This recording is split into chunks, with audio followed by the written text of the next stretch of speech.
What is up, my fellow Chibits? Hopefully all of you are having a very, very wonderful day today, because today has been crazy, and also all the manga chapters, the weekly chapters came out today, to some good anime. Today's been a good day, and to top it all off, to finally put the final bow on top for today, for Wednesday, let's talk about Boku no Hero Academia, chapter 110. Okay, so this chapter, Horikoshi. I like what you did with the villain at the end.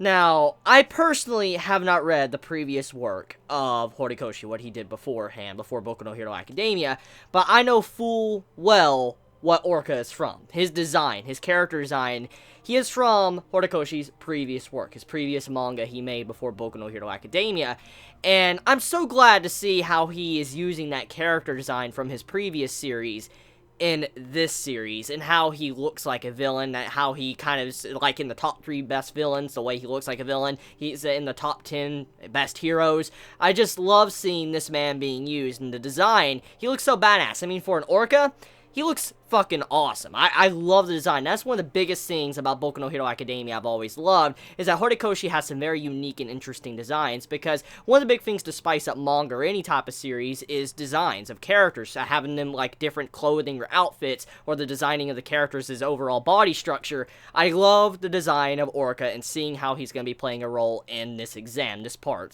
2 of the exam. So let's talk about the main point of this chapter. Now, as we all found out with the first exam, we found out that majority of the schools were doing school crushing. They were coming after our main cast of characters. They were trying to crush them.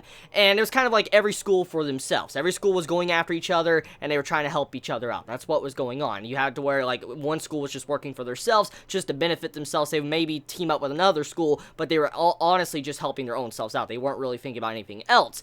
But in this exam, it's completely different. You have it to where a bunch of schools, they need to all work together. This isn't a free-for-all. This is actually a simulation of real life. And that's kind of how we need to take this exam. For instance, let's just throw this out there, okay? Let's say there's a natural disaster, a city gets destroyed. You see a huge-ass explosion, a terrorist attack happens, and you have heroes. Let's just say heroes are actually real, okay? Like superpowers, quirks, and stuff like that is actually real. Heroes, even if they work alone, they shouldn't work alone in that moment. They shouldn't try to do everything by themselves, because they can't. I mean, let's say I had a quirk to where I could put out fires, okay? I'm perfect at putting out fires.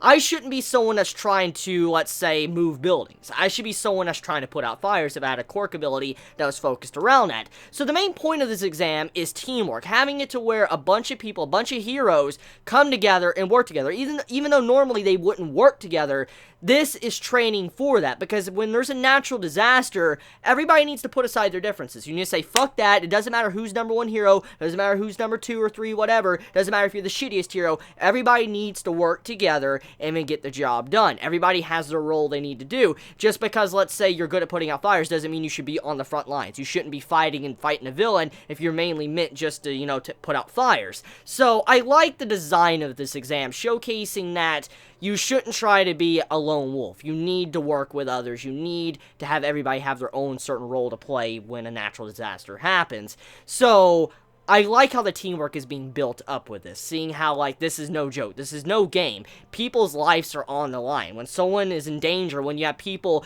underneath building rubble, you shouldn't be fucking around trying to do everything by yourself. You need to, put aside your pride, suck it up, and help people. I mean, you want to be a hero, you need to save people. So that's kind of the main point of what this is going on right now with this arc, just showcasing everybody needing to work together.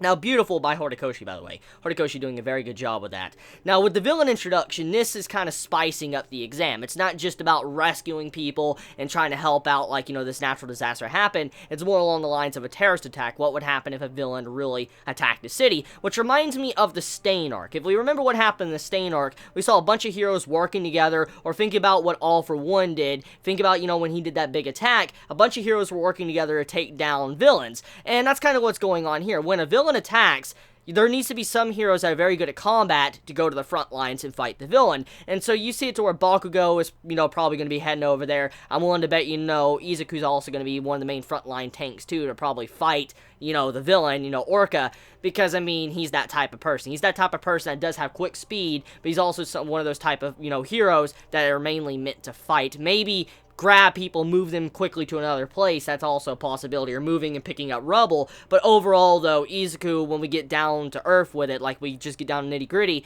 we know he's the type of person that's mainly meant to go in there and fight, or think of battle plans, tactics, what to do with the given situation when a town gets attacked or something. So, the chapter overall, very, very interesting and in-depth. I like what Horikoshi is doing with this arc. I love the different, comedy aspects he's putting in this chapter, especially with Bakugo. Oh my. The Bakugo segment of this chapter made me bust a gut. Like, that moment when Bakugo's name is used like a meme. Like, that man just went full Bakugo. Like, Bakugo just went full Bakugo. I'm like, yo, this man straight up has become a fucking meme. Like, everybody's talking about, like, Bakugo just went straight up Bakugo against those civilians. I'm like, yo. So, yeah, I'm glad we got to see the interaction with how Bakugo interacts with civilians if he was trying to save them, because that was one of the biggest things I was kind of curious about after seeing what happened to Izuku in last week's chapter, how they were being scored about how they were rescuing people. We get to see how Bakugo would react to certain individuals, and overall, he still has a shitty attitude. Like, his overall demeanor and the way he talks to people, he still has a shitty, kind of personality or attitude towards people. But I mean, I wonder if, since we do know Bakugo is rather smart, he's not a dumbass, I wonder if he actually did say, get moving, get walking to them, because he knew for a fact they were okay, they were fine, and that's why he said it. Because I mean, Bakugo, he isn't dumb, he's not a stupid person, so I'm willing to bet you that him doing that and saying what he did, it's mainly more Bakugo's type of personality. But I want to bet he said it like that because he knew they were completely fine.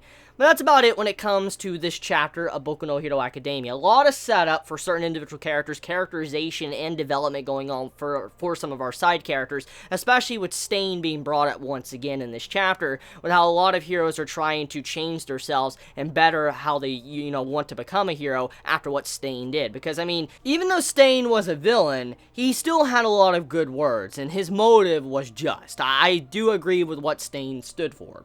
And I like how a lot of heroes are looking at what Stain stood for as a way to better themselves as heroes to correct the hero society.